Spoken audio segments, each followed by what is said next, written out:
If you're a developer running Windows, there's a decent chance the Windows subsystem for Linux is the single most important piece of software on your machine. Not Windows itself, not any individual app. WSL, the thing that lets you run a real Linux environment, a real Linux kernel directly inside Windows, without dual booting, without a virtual machine eating half your RAM, without any of the friction that used to make cross-platform development such a headache. For years now, WSL has been held up, including on this channel, as one of the clearest signs that Microsoft's relationship with Linux had genuinely changed.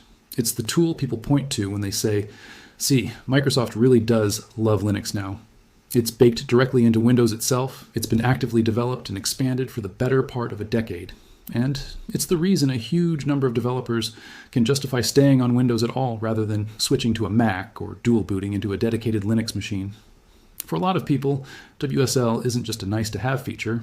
It's the specific reason their entire professional workflow is even viable on this operating system in the first place. So what happens when that exact tool quietly breaks itself after a routine update with no warning, no error message that actually explains what went wrong, and as of right now, no official fix from Microsoft? That's exactly what's been happening. And today we're going to walk through precisely what broke, why it broke, why the standard troubleshooting advice makes it worse, not better, and what this keeps telling us about how much trust WSL has actually earned. Not in theory, not in Microsoft's own marketing copy, but in the lived, documented experience of the people who actually depend on it every single day. Title card: Microsoft just broke its own Linux tool, and users have no fix. Let's start with the actual incident, because the details here are honestly kind of remarkable once you see them laid out. A developer running their entire stack on WSL, meaning their whole coding environment, their tools, their workflow, all of it living inside. A Linux distribution running through WSL ran a routine update through Wingit, Microsoft's own official package manager for Windows. This wasn't some sketchy third-party updater. This was Microsoft's own tooling, updating Microsoft's own product through Microsoft's own official channel. And it broke everything. Silently. Here's specifically what happened. The WSL relies on a file called system.vhd, a virtual hard disk file that gets generated automatically the first time you launch WSL after certain kinds of updates. In WSL, version 2.6.3, that file generation step silently failed. Not failed with an error message, not failed with a warning, just failed quietly in the background, with absolutely no indication to the user that anything had gone wrong. The update reported success. Windows moved on. And the next time this developer tried to actually use WSL, tried to open their terminal, tried to get back into their development environment, the whole thing was simply broken with no system. VHD file for it to boot from. Now, if this were some obscure one-off glitch affecting a single unlucky machine, that would be one thing. But this isn't that. There are multiple open issues on the official Microsoft.WSL GitHub repository documenting this exact same failure across different Windows builds from different users, all describing the identical symptom: an update that reports success, followed by a completely broken WSL installation with no system, .vhd file, and no explanation. So let's talk about what actually happens when you try to fix this, because this is where the story gets genuinely frustrating, and honestly, kind of darkly funny if you're the kind of person who's dealt with enough of these situations before. Before we get into the troubleshooting steps, it's worth pausing on why a silent failure like this is so much worse than an obvious one. If WSL had thrown a clear error message the moment the update ran, something like system.vhd generation failed, your installation may be unusable, that would have been frustrating, sure, but it would have at least pointed the affected developer directly at the actual problem. Instead, the update process reported success. There was no red flag, no warning banner, nothing in the Windows Event Viewer specifically calling this out as a known failure mode. The very first indication anything was wrong came later, completely disconnected in time from the update itself, when the developer went to actually open their terminal and found their entire environment gone. That gap between cause and visible symptom is exactly what turns a fixable bug into a multi-hour ordeal. You're not just fixing a known problem, you're first spending significant time just figuring out what the problem even is. The obvious first move, the thing almost anyone would try, is the straightforward stuff. Shut WSL down completely using the standard shutdown command. Run the update command again manually, on the theory that maybe the first attempt just glitched and a second try will succeed cleanly. Try installing without a distribution attached, just to reset the baseline configuration back to something predictable. Reboot the machine for good measure, since a fresh boot resolves a surprising number of Windows. Quirks on its own. In this specific case, none of that worked. Still broken. Still no system. VHD file being generated, no matter how many times the update or install commands were rerun. So the next instinct, and again, this is the completely reasonable textbook response that any experienced developer would reach for, is to just rip the whole thing out and reinstall it clean. Uninstall WSL entirely, remove the distribution package, start fresh from scratch, the same way you might solve a stubborn, corrupted install problem with almost any other piece of software. Surely that fixes it, right? A clean install should, in theory, resolve almost any corruption or bad state issue, since you're throwing away everything and starting over with fresh files, except it didn't. Because here's the actual root cause, and it's the part of this story that really elevates it from annoying bug to genuinely concerning failure mode. The reinstaller itself carries the exact same defective code path as the updater that caused the problem in the first place. You're not reinstalling a clean working version of WSL, you're reinstalling the identical broken logic that failed the first time around. So the clean reinstall comes back with the exact same problem. Still no system.vht. Still broken in precisely the same way as before, despite having wiped everything and started over.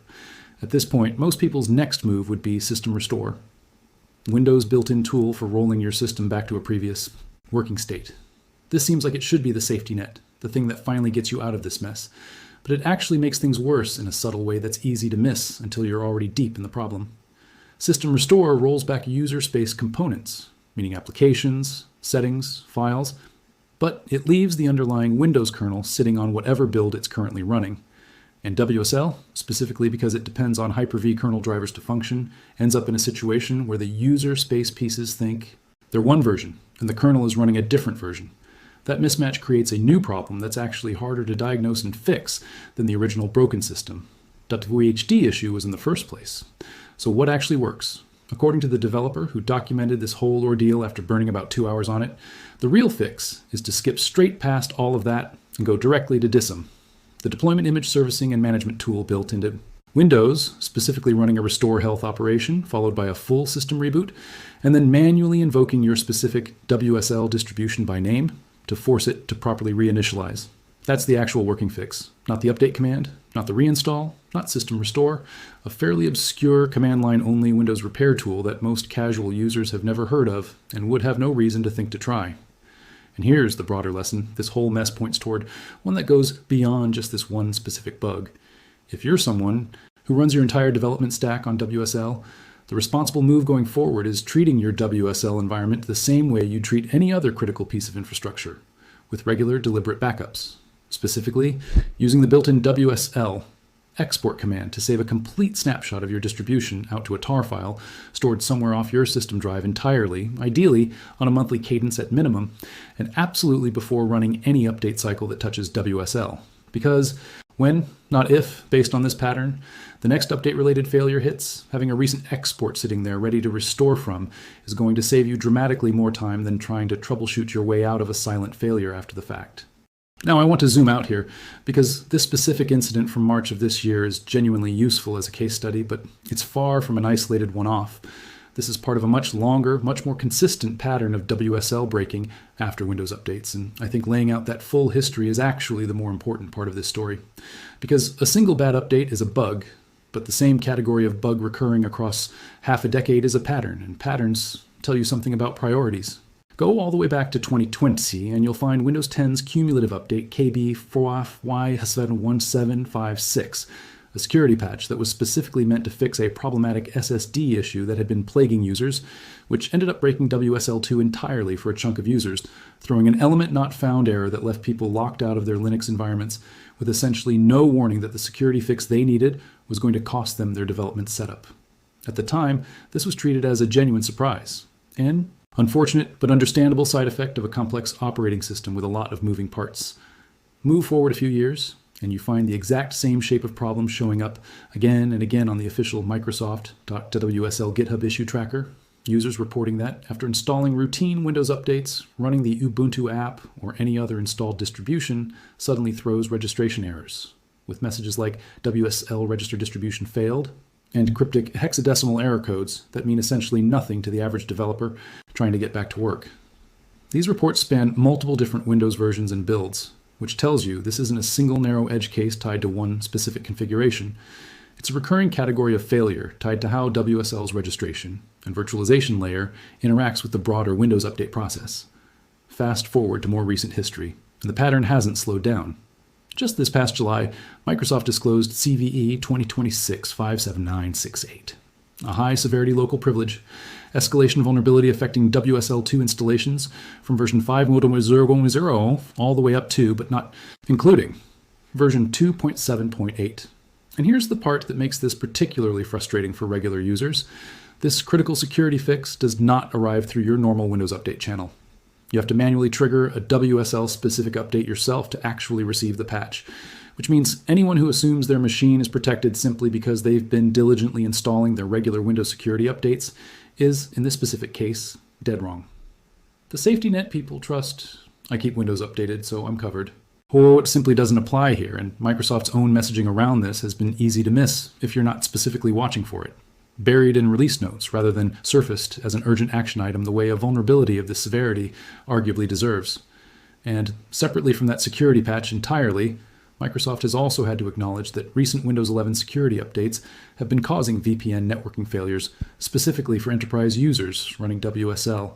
Mirrored mode networking, a feature that was actually introduced back in 2018 specifically to improve VPN compatibility for WSL users, has been breaking in a way that produces no root to host errors inside WSL environments, even though the underlying Windows host machine can reach those exact same destinations just fine. Microsoft's own explanation is that VPN applications' virtual network interfaces aren't responding properly to ARP requests, the protocol that maps IP addresses to physical network hardware addresses, which is a fairly technical, easy to overlook root cause for a problem that, in practice, just looks like my corporate VPN mysteriously stopped working inside WSL for no clear reason. For anyone working at a company with strict VPN requirements, that's not a minor inconvenience. That can mean being completely locked out of internal systems until IT sorts out a workaround. If you go digging through the official Microsoft WSL GitHub issue tracker more broadly, you'll find this same basic story, repeating itself over and over again, going back years. A Windows update ships, WSL registration or launching subsequently fails with some cryptic error code, and users are left piecing together workarounds from GitHub comment threads because there's no clear, authoritative guidance from Microsoft about what specifically broke or why. The volunteer labor of the developer community, essentially, ends up filling a gap that Microsoft's own official support documentation hasn't caught up to. So here's the question worth sitting with for a minute. How does a tool with this long, well-documented a history of breaking after routine updates still function as the flagship proof point that Microsoft's relationship with Linux has fundamentally changed? I think the honest answer is that both things can be true simultaneously, and that's actually the more interesting and more useful way to think about this than picking one side or the other. WSL is, in a lot of meaningful ways, a genuinely impressive piece of engineering. Getting an actual Linux kernel to run smoothly inside a Windows environment, with real system call compatibility, real file system performance, real networking, that's a legitimately hard technical problem, and Microsoft has put real sustained effort into solving it over the better part of a decade now. Microsoft even open-sourced WSL entirely at Build 2025, publishing the source code publicly on GitHub, aside from a small number of components that remain tightly coupled to Windows itself. That's not nothing. That's a real substantive commitment, and it means the community itself can, at least in principle, inspect and contribute to fixes, rather than waiting entirely on Microsoft's internal engineering priorities. But being open source and being genuinely useful and being a real technical achievement, none of that automatically means being reliable in the specific way that critical development infrastructure needs to be reliable. And when the thing breaking, repeatedly, over a span of years, is the exact tool that so much of the Microsoft loves. Linux now, narrative rests on, that's worth sitting with rather than glossing over. Here's what I think this pattern actually reveals, and it connects to something we've talked about on this channel before with other stories. WSL sits in a genuinely awkward position inside Microsoft's product ecosystem. It's not core Windows, the operating system's absolute top priority, tested and hardened above everything else before any release goes out the door, but it's also not treated with the same dedicated, isolated care that a completely separate, standalone Linux distribution gets from an organization whose entire purpose is maintaining that one piece of software. WSL lives in this in-between space, deeply entangled with Windows updates, dependent on Windows' own update cadence and testing priorities, but serving a genuinely different, more specialized audience with genuinely different, often much less forgiving reliability needs. Developers running production workloads, corporate environments running critical business tools, engineers who can't afford to lose 2 hours to a silent, undocumented failure in the middle of a sprint deadline.